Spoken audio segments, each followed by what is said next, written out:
things have to be underscored. And Mr. Littlefair, I'd ask you to again review, in terms of national security and reducing our dependence on foreign oil, how much foreign oil would be displaced if the Natural Gas Act passed? Well, Congressman, over time, we believe, as you know, over 5 years, we think you'll be on your way to 100,000 vehicles, actually about 150,000 vehicles in the 5th year. But that's going to set you up to a point where you'd be able to reduce Middle Eastern OPEC oil by 50%, which is about 2.5 million barrels a day. So it's significant.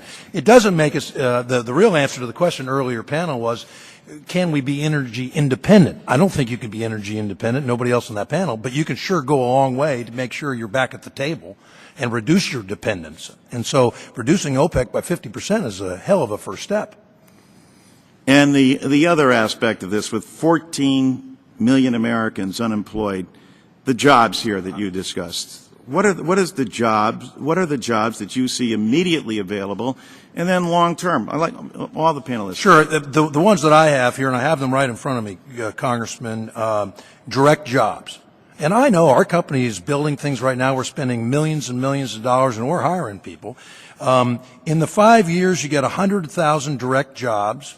That'll happen in the first 2 years. 27,000 jobs in vehicle fuel system hardware installation, production of fuel stations, production of plants. And then you get, about 330,000 indirect jobs. I'm not even counting what happens in the oil patch and in the gas patch. I'm talking about really at fueling stations and vehicles and the money that's spent. It's really breathtaking. I don't think there are that many kinds of deals out there before Congress right now that can generate that kind of jobs.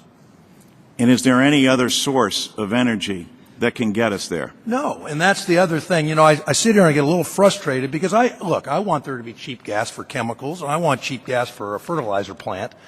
But that assumes we're just going to continue to import foreign oil.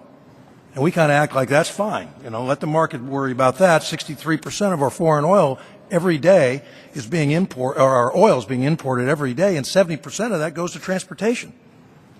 We now are the world's, we have 3 times the amount of natural, if you take our natural gas today and convert it into oil, we have 3 times the amount of oil as Saudi Arabia does.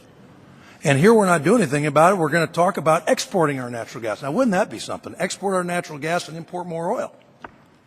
The gentleman's time has expired.